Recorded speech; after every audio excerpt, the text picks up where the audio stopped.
ওরা আমাকে বাথরুমে নিয়ে যেয়ে ধুয়ে নিয়ে এসে আবার করতেছে। বান্ধবীকে ঘুরতে নেওয়ার কথা বলে ডেকে নিয়েছিল এক বন্ধু। মেয়েটি হয়তো সরল মনে বিশ্বাস করে ভেবেছিল বন্ধুর সে নিরাপদ আর কে হইতে পারে, কিন্তু সে বিশ্বাসী যে এতটা নির্মম হবে তা কখনো কল্পনাও করেনি।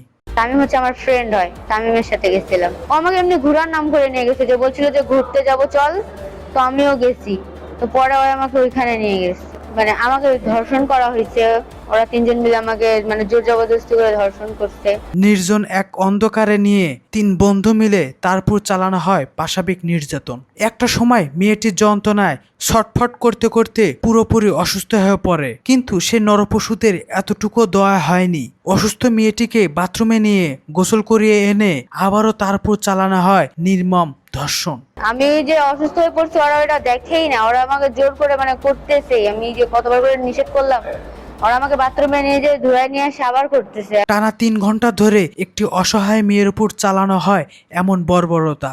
মেয়েটি বারবার কেঁদেছে, পা ধরে অনুরোধ করেছে, বারণ করেছে, কিন্তু কোনো আকুতি যেন পোষায়নি এই নরপশুদের কানে। আমি মানে এটা হচ্ছে আমার উপরে মনে করেন যে 12টা থেকে 3টা পর্যন্ত চলছেই। তারপরে পুলিশ এসে উদ্ধার করছে, নাহলে তো আমি কালকেই ওখানেই মরতাম। এটার আমি বিচার চাই, তাদের আমি ফাঁসি চাই। ওদিকে ঘরে বসে থাকা মা পথ চেয়ে আছেন মেয়ের জন্য। ফোনে মেয়ে জানিয়েছিল বান্ধবীর জন্মদিনে দাওয়াতে গিয়ে আজ রাতে সেখানে থেকে যাচ্ছেন। মা তো নিশ্চিন্তে ছিলেন, কিন্তু তিনি কি জানতেন তার কলিজার টুকরোটা তখন নরকের চেয়েও ভয়ঙ্কর এক যন্ত্রণার মধ্যে দিয়ে যাচ্ছে। আমার মেয়ে আমাকে ফোন দিল, ফোন দেওয়ার পর বললো সাবা আমি জন্মদিনের অনুষ্ঠানে যাব। আমি 500 টাকা দিলাম। 500 টাকা দেওয়ার পর সে চলে গেল। এবার 9টার দিকে আমার সঙ্গে বাসায় যাওয়ার কথা। ফোন দিলাম, 9টার দিকে সে বাসায় যাবে না, সে বান্ধবীর বাসায় থাকবে। এই পর্যন্ত কথাবার্তা শেষ। গভীর রাতে টহল পুলিশের একটি দল ভাগ্যবশত সে গোডানে অভিযান না চালালে হয়তো মেয়েটি ওই অন্ধকারেই শেষ নিঃশ্বাস ত্যাগ করত। পুলিশ তাকে মূর্ছ অবস্থায় উদ্ধার করে হাসপাতালে ভর্তি করেছে, আর হাতে নাতে গ্রেপ্তার করেছে সেই 3 নরপশুকে। আইন হয়তো তার গতিতেই চলবে, কিন্তু যে বিশ্বাস আর নিষ্পাপ মনটা সারা জীবনের জন্য ভেঙে চুরমার হয়ে গেল তার হিসাব কে দিবে? এই সমাজ আজ বিরাট এক প্রশ্নের সামনে দাঁড়িয়েছে।